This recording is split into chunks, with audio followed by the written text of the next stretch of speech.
हाय हाय hi hello dearest learners, कैसे हो आप सब। बहुत अच्छे हो। एकदम जी जान लगा के पढ़ाई कर रहे हो और जी जान लगा के जो भी मैं प्रोवाइड करवा रहा हूँ उसको सीख रहे हो। बिलीव मी, एक दिन ऐसा आएगा कि आपको कोई भी पछाड़ नहीं सकेगा। आपकी इंग्लिश सबसे बेस्ट होगी। लिटरेचर और language I rest you assure कि आप ब्लास्ट कर दोगे, आप टॉप ऑफ द वर्ल्ड हो जाओगे। आपकी इंग्लिश इतनी बेस्ट हो जाएगी ना कि आपको कहीं और जाने की ज़रूरत ही नहीं होगी। किसी वर्ड पावर की डिक्शनरी को देखने की ज़रूरत ही नहीं पड़ी। इतनी प्रिसाइज वर्ड मीनिंग मैं आपको प्रोवाइड कर रहा हूँ ना कि आपको ऐसी कहीं नहीं मिलेगी। बहुत अच्छे से सीख रहे हो। मुझे रिव्यू भी मिला है, मेरे ऑफलाइन स्टूडेंट्स भी बताते हैं कि जो भी वर्ड मैं प्रोवाइड करवाता हूँ वो on the top of the word है। और मुझे बिल्कुल यकीन है कि पूरी जान लगा के तैयारी कर रहे हो, पूरी जान लगा के सीख रहे हो। बहुत ही जल्द मैं आपके लिए लैंग्वेज की भी क्लास ला रहा हूँ। और लैंग्वेज और वर्ड पावर का जब मिश्रण होगा ना तो इतना बेजोड़ कॉम्बिनेशन बनेगा ना वर्ड इंग्लिश का कि आप बिलीव नहीं कर पाओगे कि इतनी अच्छी चीज़ आपको यूट्यूब पे एक ही जगह मिल जाएगी और आप एकदम ब्लास्ट करोगे, रॉक करोगे एकदम। आई रेस्ट यू श्योर। लेकिन हाँ, मुझे पूरा यकीन है कि आप बहुत अच्छे से प्रैक्टिस कर रहे हो और आप इस चीज़ को सीख रहे हो, सीरियसली ले रहे हो। इसका मतलब ये है कि आप सीखना चाहते हो, आपके अंदर हंगर है, आपके अंदर भूख है। यही चीज़ होती है एक कॉम्पिटिटर की और यही चीज़ अच्छी होती है एक लर्नर की।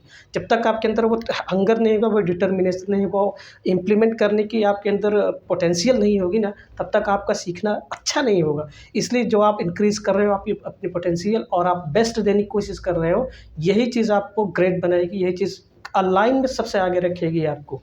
चलिए इसी के साथ शुरुआत करता हूँ आज के वीडियो की। जो पहला वर्ड है वो देखते हैं हम। रिलेटिवली, अपेक्षाकृत। रिलेटिवली मतलब होता है अपेक्षाकृत। रिलेटिवली मतलब अपेक्षाकृत। Relatively he is a good boy, अपेक्षाकृत वही एक अच्छा लड़का है। सस्टेनेबल मतलब स्थायी।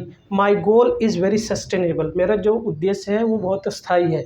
और नेट नोट वर्दी, हिज पॉइंट इज़ नोट वर्दी, उसका जो पॉइंट है वो उल्लेखनीय है, उसको नोट किया जा सकता है। क्लैशेस मतलब होता है संघर्ष। क्लैशेस मतलब होता है संघर्ष। Mohit won a game in this class, of Mohit and Vivek. Okay. Generally, आमतौर पर, generally he go to the walk in the morning, प्राय आमतौर पर वह मॉर्निंग में जाता है वॉक करने के लिए। कम टू लाइट, सामने आया। Now the secret has come to light, अब रहस्य सामने आ गया है। ठीक। ओके। कन्वीनियंटली मतलब होता है सुविधाजनक। Rahul disposed of this task conveniently, he bring a TV at home conveniently, he played this game very conveniently, he write this letter very conveniently. मतलब सुविधाजनक। एक्सपेंशन मतलब होता है विस्तार। India is looking to expand its boundary till PoK, means Pak occupied Kashmir. Okay. Expansion मतलब होता है विस्तार। आगे देखते हैं। रेजिस्टेंस मतलब होता है किसी चीज़ को लगातार करते रहना। Sorry I forgot to write the Hindi meaning of it. तो आगे बढ़ते हैं। प्रोमिनेंस मतलब होता है शोहरत। प्रोमिनेंस मतलब होता है शोहरत। This days his prominence is spreading far and wide, आजकल उसकी जो शोहरत है वो बहुत दूर तक बढ़ती जा रही है। एक्सपेडियसली, एक्सपेडियसली मतलब होता है शीघ्रता से। डू इट एक्सपीडियसली लिस्ट एनीबडी कम, कहीं कोई आ न जाए। List it should anybody come.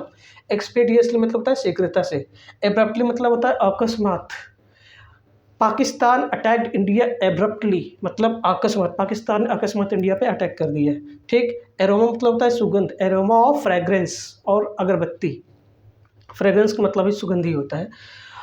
Stereotype मतलब होता है रूढ़िवादी या घिसी पिटी विचारधारा वाले। I have seen families in the village they are still very stereotype, उनका मतलब अपना एक पर्सनल स्टेरियोटाइप, पर्सनल उनका अपना एक ही वो होता है काम करने का तरीका या सोच विचार, या उनका जो एक ट्रेडिशन होता है वो अपना एक अलग का होता है। ठीक। उसको बोलते हैं रूढ़िवादी, स्टीरियोटाइप। आर्बिट्रेरी मतलब होता है मनमानी, मनमानी। Shopkeepers are taking money arbitrary, मतलब शॉपकीपर्स जो हैं वो मनमानी पैसे ले रहे हैं। They are students are arbitrary in terms of protest, मतलब मनमानी कर रहे हैं प्रोटेस्ट करने के लिए स्टूडेंट। सो फ्रेंड्स, एक बार फिर से इसको रिपीट कर लेते हैं। रिलेटिवली मतलब होता है अपेक्षाकृत। सस्टेनेबल मतलब होता है स्थायी। नेट नोटवर्दी मतलब होता है उल्लेखनीय। क्लैशेस मतलब होता है संघर्ष। जनरली मतलब होता है आमतौर पर। कम टू लाइट मतलब सामने आए कोई रहस्य या कोई बात। उसके बाद कन्वीनियंटली मतलब होता है सुविधाजनक। एक्सपेंशन मतलब होता है विस्तार। और प्रोमिनेंस मतलब होता है शोहरत। और एक्सपीडियसली मतलब होता है शीघ्रता से। एब्रप्टली मतलब होता है अकस्मात। एरोमा मतलब होता है सुगंध। और स्टेरियोटाइप मतलब होता है रूढ़िवादी घिसा पिटा। उसके बाद आर्बिट्रेरी मतलब होता है मनमानी। So friends, this were the words of the day. Thanks lot for watching this video. और जो भी मैंने कुछ कहा है उसको ध्यान में रखो और उसी हिसाब से आगे बढ़ो। तुमको कोई नहीं रोक सकता इंग्लिश लिखने, बोलने और समझने से। एक दिन आएगा कि आप IELTS क्रैक करने के लायक हो जाओगे, CGL क्रैक करने के लायक हो जाओगे। With this hope I would like to wind up this video. Thanks lot for watching. Thanks a lot for watching once again, and keep smiling, keep working hard. Thank you very much.